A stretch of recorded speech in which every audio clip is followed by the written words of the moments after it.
see it on the screen if you can't keep up. All right. Thank you. Exodus 20. We're going to look at the commandment that we talked about Sunday.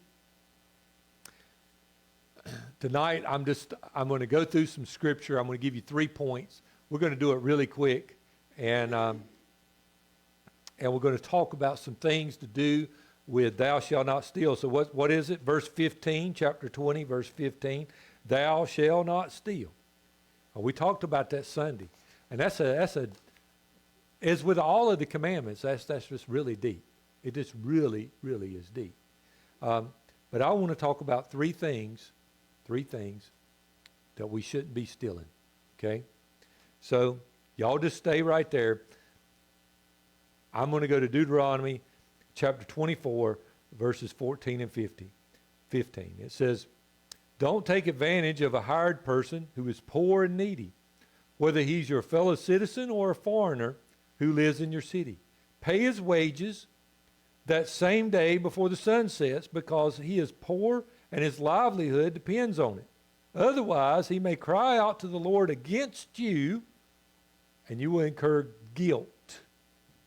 Now, that's the ISV, and I know that's not the ISV up there, but that's the ISV that I read right there, because I wanted it to be in simpler English. I wanted you to hear. Whether you're an employee or whether you're an employer. Now, you say, well, I don't own a business. Do you ever pay anybody to come do anything at your home? Yeah. You know, whatever, you know, you work on, get your car worked on, whatever it is, we are employers when we do that. And we need to be good employers. Ephesians chapter 6, verses 5 and following.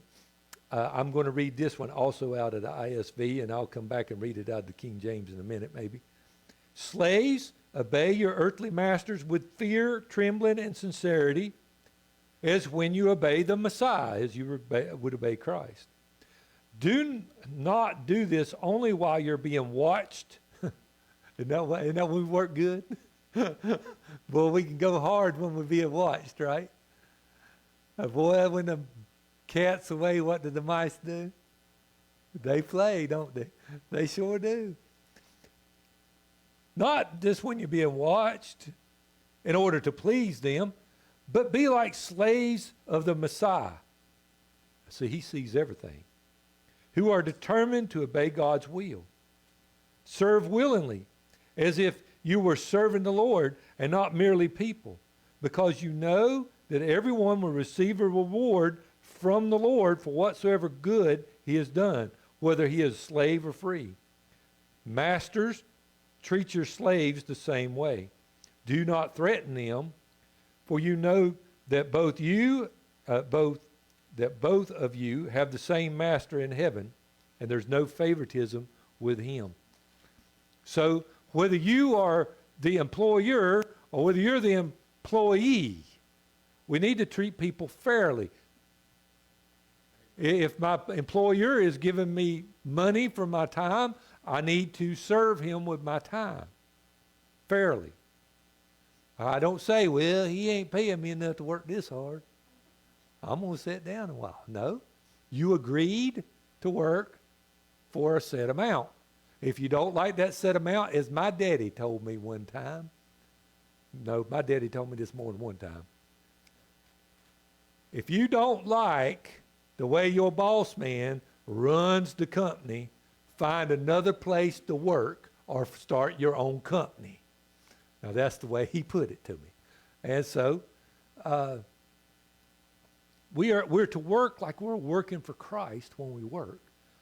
And then when we're employing somebody, we're employing their services, whatever that may be, we need to treat them as we want Christ to treat us, because he's our master too.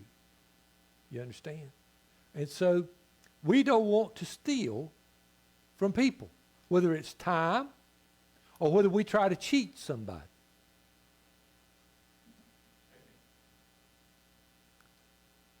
We don't want to cheat somebody, okay, out of their stuff, man. Listen to Ephesians 4, verse 28. It says, let him that stole steal no more, but rather let him labor, working with his hands the thing which is good, that he may have to give to him that needeth. The ISV, and I wish I'd have done it in the ESV, but I didn't. The thief must no longer steal, but must work hard and do what is good with his own hands, so that he might earn something to give to the needy. Now, we're going to talk about the needy in just a minute. But the idea there is, why would I steal? What would be the reasons that I would steal? There's two reasons. Yes, I'm hungry and I need to steal to support myself, whatever that may be. My car may be broke down and I stole the battery, whatever. But one reason would be out of need that I couldn't afford. So that's one, and the Bible deals with those thieves in a particular way. But the thief here is different. The thief here is somebody that does it for gain. They do it because they don't have whatever it is, and it's easier to steal it than to work. So what does he say? They're professional thieves. They're our cat burglars, if you would. All right? So that person that is a professional thief, what do? This is the put on principle in Ephesians 4. We'll talk about that one of these days. Put off, put on. Anytime you stop something, you got to put something back in its place. Right. Exactly. Quit stealing and go get you a good job.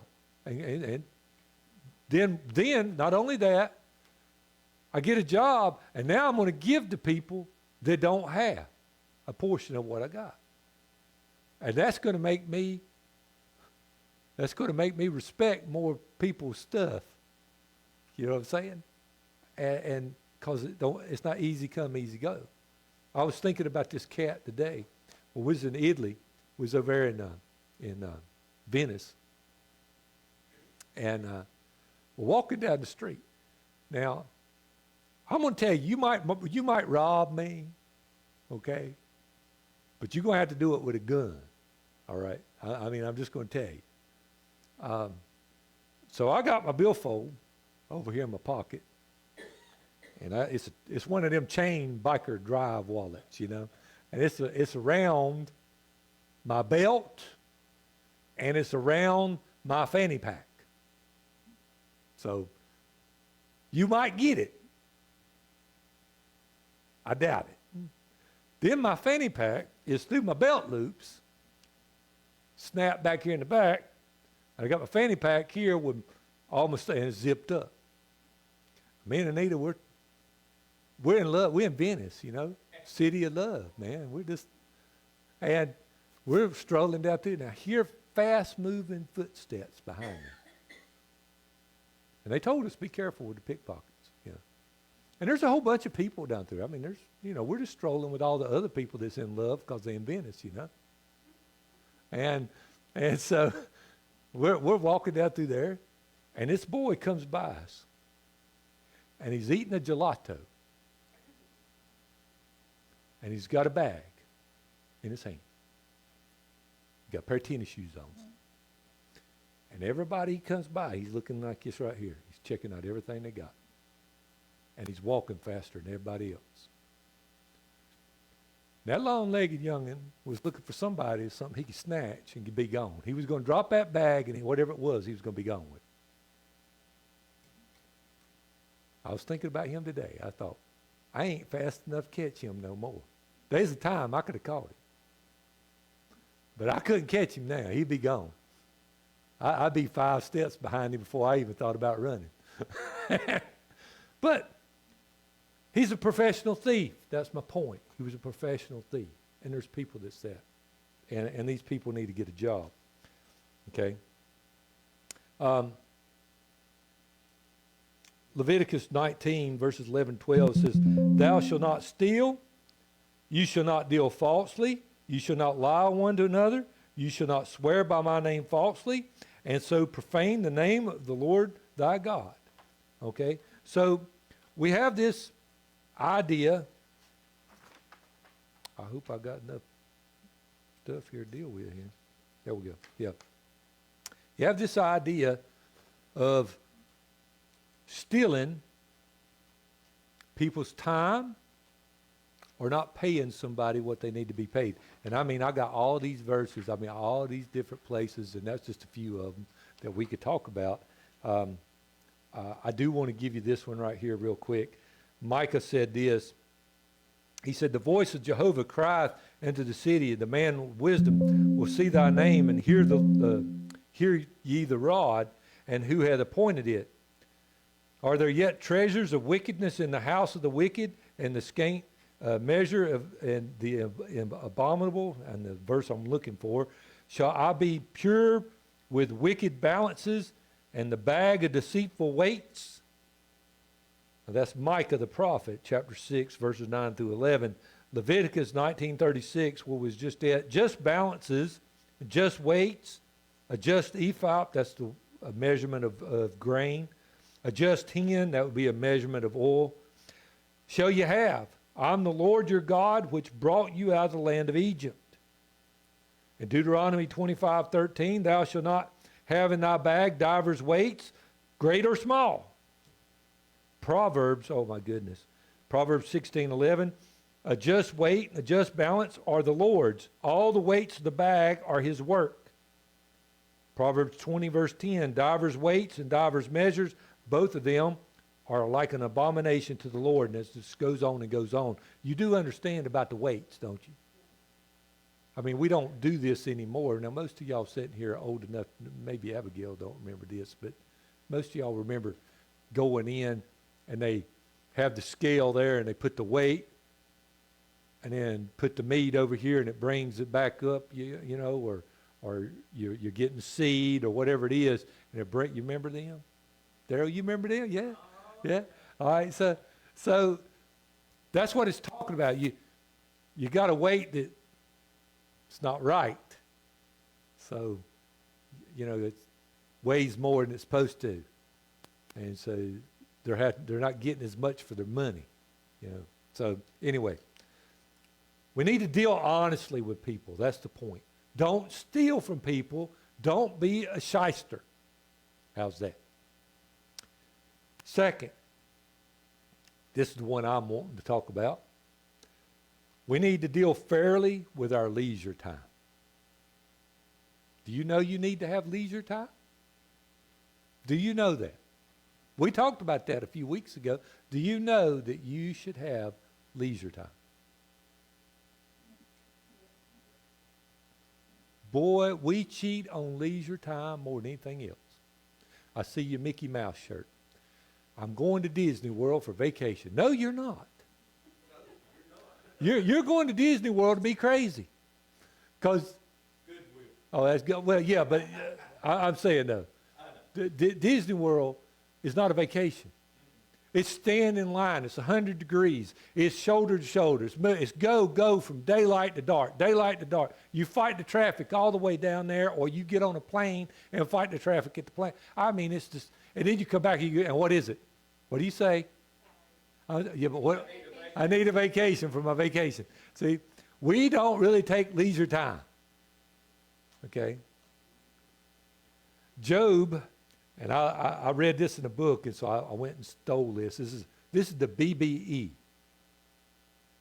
Okay, I know y'all all probably know that version really well. But it's the BBE is the version of the Bible I'm getting ready to read out of Job chapter 3, verse 26. I have no peace, no quiet, and no rest. Nothing but pain comes to me. And that's our lives, man. It's just go, run, go, go. We the biggest hurried people I've ever seen in my life. I watched Rick Warren today in a video, and he was talking about how much more people work today than they did in the 60s, the hours we put in versus the 60s. How much less we sleep now than we used to sleep, and how we always got something that we're crazy, all the time crazy, okay? There's a weekly Sabbath. Remember the Sabbath day to keep it holy. The seventh day is the Sabbath day to the Lord thy God. Thou shalt not do any work. Thy son, thy daughter, the maidservant, the manservant, your John Deere needs to stay inside of the shed down there. And the stranger in your gate, you don't let him come work for you on Sunday either. Okay? Now what is the exception to that? Yeah, sometimes it just have to. I had to put brakes on Anita's car the other day. Okay? I don't like working at all on Sunday. All my neighbors know what I do. They all work all day, 7 days a week. They do. They're out there working in the yard, they're working in the garden, they're doing whatever they want to do. I don't want to be working on Sunday when I get back home, even when I got stuff that needs to be done. But I had to have brakes on her car. Have y'all rode with her? Okay. All right. There's also a Sabbath year. Leviticus chapter 19, verse 30. You shall keep my Sabbaths. This is in a reverence my sanctuary. I am the Lord. This was when they let the ground lay fallow. Yeah, thank you.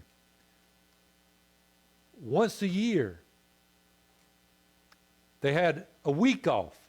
The 15th day of the 7th month shall be a feast of the tabernacle for 7 days. Okay? If you read the Old Testament, they had a lot of feasts. They had a lot of high Sabbaths, not just this weekly Sabbath, but high Sabbaths. They had a lot of downtime. And they were commanded by God not to be working on them days. God knew that people needed rest. We steal from God because God, I just read it, God said the Sabbath belongs to Him. He's commanded us to rest, and we have got to rest. Marty is guilty of not resting, okay? I just was speaking to Dexter, and Dexter was talking about how much better you feel after you have a day off. You're crisper, you're better, you know. We got to have time off, folks. Everybody needs it. And when you take your time off, take time to rest. Rest, R-E-S-T, not run, R-U-N. Two different things. Rest versus run, okay? And we need to rest. Get you a beach towel and a beach blanket and a book and lots of sunscreen and sit there and read the book until you fall asleep and turn into a lobster, okay? But rest. Rest. We steal from God and we steal from our life. Do you know that rest is one of the things that keeps us from having mental problems? It's one of the things that keeps us from having health problems. Now, when I say rest, I don't mean be lazy. There's a lot of people just won't be lazy. The Bible talks about them people too. But we don't want to be the slothful man. Proverbs 12:24, the hand of the diligent shall bear rule, but the slothful shall be under tribute. The slothful man roasteth, but he don't roasteth not what he takes hunting. Okay? The slothful man, his life is like a hedge of thorns. The slothful man, he'll reach his hand into the dish, but he won't even take it back to his mouth again. We don't want to be that person. But we got to have time out. Jesus gives us an example in the New Testament. I mean, he pulls away to the mountain. I got them all wrote down there. He pulls away to the mountain. He takes his disciples with him. He goes apart and prays. He goes and gets on the boat where people can't get to him. After he sent the disciples out, they came back. He said, y'all need rest. Yeah. And so we see Paul. Paul goes back to Jerusalem. Okay? For the Sabbath. He ain't going back there to, well, I mean, he's going to be ministering to people, but we're always Christians. Okay? You don't take a vacation to be a Christian, or you don't have the same kind of Christianity I got. Okay? Now, the last thing is this, and I know I'm over, but I got to give you this one here too. We need to deal fairly with the needy. Now, I'm going to tell you the truth about it. That's the hardest thing for Marty to do. Okay? Marty's been working since he was 11 years old in a factory. Okay? Hardest thing for me to do is to pull up somewhere and somebody got a sign that says, I need help. Okay? I'm like, they paying $25 an hour down the road. That's more than I make. Why don't you go down the road and get that job for $25 an hour? You know what I'm saying? You look younger than me. Y'all feel that way? I feel that way. Okay? God has been breaking my heart over that very thing right there. Okay? He has. He's been dealing with me on it. Yes, some of these people are lazy. Some of them's got a demon on their back that they can't get rid of. They can't get a job. They couldn't hold a job even if they could get a job. You know what I'm saying? Some of these people, they ain't got a shower like I got to go get in. Wash machine to wash clothes. They got a monkey on their back that they have to feed that monkey if they got any money. You know what I'm saying? These people need help. They need prayer. They need Christ. But they need help. That's the hardest thing in the world. To find that right balance. Because we could give all our money away to people. Because they're everywhere. I mean, they're everywhere. Right here in Randolph County, they're everywhere. Me and Anita seen a dozen of them going out to eat a while ago.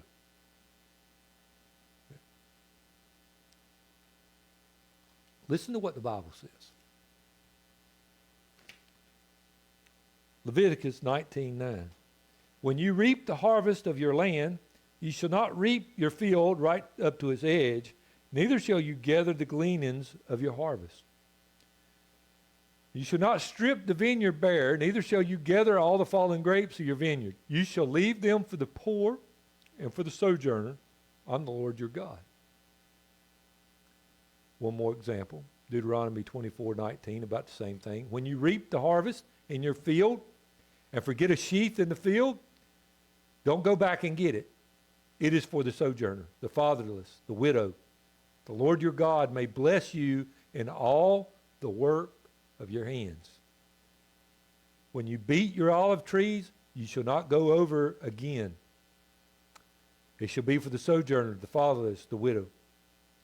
When you gather the grapes of your vineyard, you should not strip it afterwards. It shall be for the sojourner, the fatherless, the widow. You shall remember that you were a slave in the land of Egypt. Therefore, I command you to do this.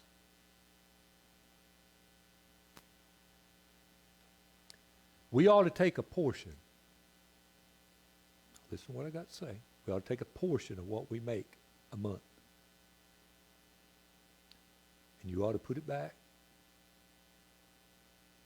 And some of these people that don't have what you got, you ought to give to them. That's a hard thing to do. Before you give it to them, though, you need to pray, Lord, I got this $20 bill, I got this $10 bill, I got this $50 bill, I got this $100 bill, whatever it is you got. And Lord, it's not much and it's not worth a person's soul, but the person that receives it, I want you to deal with. And I want you to help them like I can't help them. If we'll do that, it'll help us to be more Christ-like, I believe. And I'm telling you now, you looking at one of the hardest people in the world to get a dollar out of if you ain't working. Okay? I mean, I'm telling you. We need to help the poor and needy. We don't need to enable them. That's a hard thing to figure out how to do, but we do need to help them. Okay? You understand what I'm saying? If we go back, and we're not going to go back and look at it again, but the Ephesians passage over there in Ephesians 6, it says, whatsoever you give, the Lord gives back to you. It's to Him. Okay? It's to Him.